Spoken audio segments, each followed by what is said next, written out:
তেই আছে চোরের মন পুলিশ পুলিশ। আসলে চুরি ডাকাতি মানুষ খুন যাই বলুন না কেন, এটা প্রফেশনাল যারা না হয় না, তাদের গা হাত পা ছমছম করতেই থাকে, কাঁপতেই থাকে, ভিতরে ভিতরে একটা ভয় আশঙ্কা থেকেই থাকে। যেমন আজকের পরবর্তীতে দেখুন, ফিমুল বাড়িতে এসে জানতে চায় যে ফরাগের কপালে যে দাগটা, সেই দাগটা কিসের হলো। টাইট করে কোনো কিছু বাঁধা থাকলে যেরকম দাগ হয় সেই রকম দাগ। ফরাগ অনেক কিছু বলে ম্যানেজ করার চেষ্টা করে, কিন্তু ফিমুলের মন থেকে কোনো মতেই সংশয় যায় না।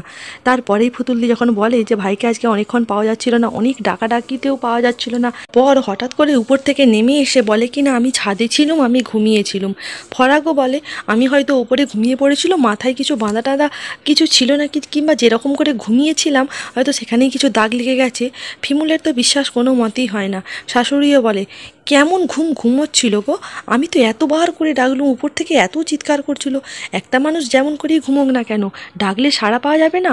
আবার এতক্ষণ পরে ঘুরে এসে বলে খিদে পেয়েছে, আর ঠিক তুমি আসার কিছুক্ষণ আগেই কিন্তু এইটা হয়েছে। এরপর ফিমুলের মাথায় তো খুব কনফিউশনটা ঘুরতে থাকে। যদিও ফিমুল বুঝতে পারে কে তাকে অ্যাটাক করতে পারে, কিন্তু কে তাকে বাঁচিয়েছে এইটা ফিমুল কোনো মতেই মন থেকে মুছতে পারছিল না, কারণ ফিমুল তার চেহারাটাও খুব ভালো করে দেখেনি। ফরাক বলে যেই তোমাকে বাঁচাক না কেন সেই তোমার শুভাকাঙ্ক্ষী, আমাদের বাড়ির তরফ থেকে, সকলের তরফ থেকে তাকে অনেক ধন্যবাদ। আর একটা কথা কি জানো, তোমাকে সাবধানে থাকতে হবে, আর ওই রাস্তা দিকে যাতায়াত তো মোটেও করা চলবে না। ফিমুলকে আবার তার শাশুড়ি জিজ্ঞাসা করে তুমি কাকে সন্দেহ করো। ফিমুল বলে সন্দেহের উপর ভিত্তি করে কারোর নাম বলা উচিত নয়। এইদিকে ফিরতরা যখন ফোন করে ফলাশকে, তখন ফলাশ আর ফলাশের বইয়ের মধ্যে কনফিউশন হয় যে তাকে কেরাও চিনতে পেরেছে কি ফিমুল চিনতে পারেনি। 100% শিওর হয় প্রতীক্ষা, না না তোমাকে চিনবে কি করে, তোমাকে চেনার তো কোনো উপায়ই নেই, কারণ চোখে মুখে তোমার ঢাকা দেওয়া ছিল আর পিছন দিক থেকে অ্যাটাক করেছিলে। কিন্তু আমার কেমন জানি সন্দেহ হচ্ছে এই সময় বাঁচাতে কে এলো। আমরা ছাড়াও এই ঘটনাটার কথা একমাত্র দাদাই জানে, কারণ আলোচনাটা দাদার সামনেই হচ্ছিল। কিন্তু আরেকটা জিনিস, ফলাশ বলে যে দাদা কি করে বাঁচাতে পারবে, সে তো তার ঠিকমতো হাঁটাচলাও করতে পারে না, আর কথাও তো ঠিকমতো বলে না, তাহলে কি সবটাই অভিনয়? কিন্তু প্রতীক্ষার মন থেকে এই সংশয় যায় না, সে বলে একমাত্র দাদা ছাড়া এই ঘটনার সাক্ষী আর কেউ নয়। আর যদি বাই এনি চান্স এই ঘটনাটা দাদা না ঘটিয়েও থাকে, তাহলে কেউ না কেউ তো ফিমুলের শুভাকাঙ্ক্ষী আছে, যে ফিমুলকে ছায়া সঙ্গীর মতো ঘুরে বেড়াচ্ছে, কারণ এই ঘটনাটার কথা নইলে কারোর জানার কথা নয়। আর ঠিক মেন পয়েন্টেই কেমন বাঁচাতে চলে এলো। প্রতীক্ষা বলে হাঁটা চলনটা আমার ঠিক তোমার দাদার মতনই লাগছিল, পাটা একটু টেনে টেনে। তবে যাই হোক, আমার মনে হয় এই পুলিশও আমাদের টিকিও খুঁজে পাবে না, কারণ কোনো প্রমাণই নেই যে আমরা ছিলাম না। এই প্রতীক্ষারা বাড়ি ফিরে আসে, বাড়ি ফিরে আসতেই তখন তাকে ফিমুলরা জিজ্ঞাসা করে তোমাদের এত দেরি হলো কেন। তখনই বলে যে প্রতীক্ষা যে আমাদের তো রান্নাবান্না করে আসতে দেরি তো হবেই, সে তো জানিয়েছিলাম।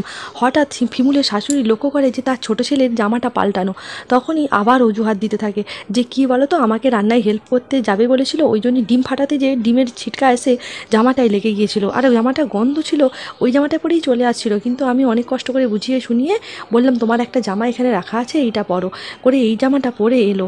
এরকমভাবে ম্যানেজ দিতে থাকে। তারপরেই ফিমুলের পুরো ঘটনাটা ফিমুলের শাশুড়ি বলে যে জানো বৌমার সাথে এরকম হয়েছিল। ফিমুল জিজ্ঞাসা করে তোমরা কি ওই রাস্তা দিকে গিয়েছিলে। প্রতীক্ষা প্রথমে কিছু উত্তর না দিলেও ফলাশ বলে কোন রাস্তা দিকে, আর ওই নির্জন রাস্তা দিকে আমরা যাবোই বা কেন, আর তোমার ওই ঘটনা ওই রাস্তা দিকে ঘটেছে তা আমরা জানবোই কী করে। প্রতীক্ষা কোনো কথার উত্তর দেয় না, কিন্তু ফলাশ যখন এই কথা বলে তখনই ফিমুল বলে কোন রাস্তা সে তো আমি বলিনি, তোমরা এত কথা বলছো কী করে, কোন রাস্তায় আমার এরকম ঘটনা ঘটেছে তোমরা জানলে কী করে।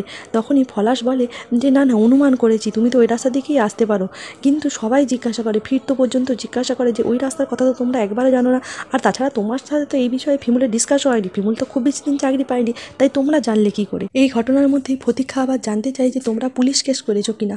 ফিমুল বলে পুলিশ কেস তো হবেই, তাছাড়া পুলিশকে ইনভলভ করার দরকার হয়নি, ওই সময় পুলিশ যখন রাউন্ডে ছিল তখনই এই ঘটনাটা ঘটে। পুলিশ তাই নিজের থেকেই বলেছে এই ঘটনাটা ইনভেস্টিগেশন তারা করবে, কারণ নইলে এরকম ঘটনা আরও ঘটতে পারে, সেই জন্য। প্রতীক্ষা তখন টেনশনে পড়ে যায়, কেন কেন বাড়ির ঘটনা আবার এসবের মধ্যে পুলিশকে জড়ানোর কী দরকার। তখন প্রতীক্ষাকে দেখে বলে তুমি এত ভয় পাচ্ছ কেন, সবাই জিজ্ঞাসা করে তুমি যদি এই কাজ না করে থাকো তোমার তো ভয় পাওয়ার কারণই নেই। প্রতীক্ষা জিজ্ঞাসা করে তুমি কি কাউকে সন্দেহ করো। ফিমুল বলে সন্দেহ তো করি, কিন্তু অনুমানের ভিত্তিতে নাম কাউকে বলা উচিত নয়। তাছাড়া দেখো পুলিশকে তো বলতেই হবে, কে আমাকে মেরেছে সেটা আমি অনুমান করতে পারলেও কে আমাকে বাঁচিয়েছে সেটা আমার জানা দরকার। আর এইভাবেই শেষ হয় আজকের পর্বটি।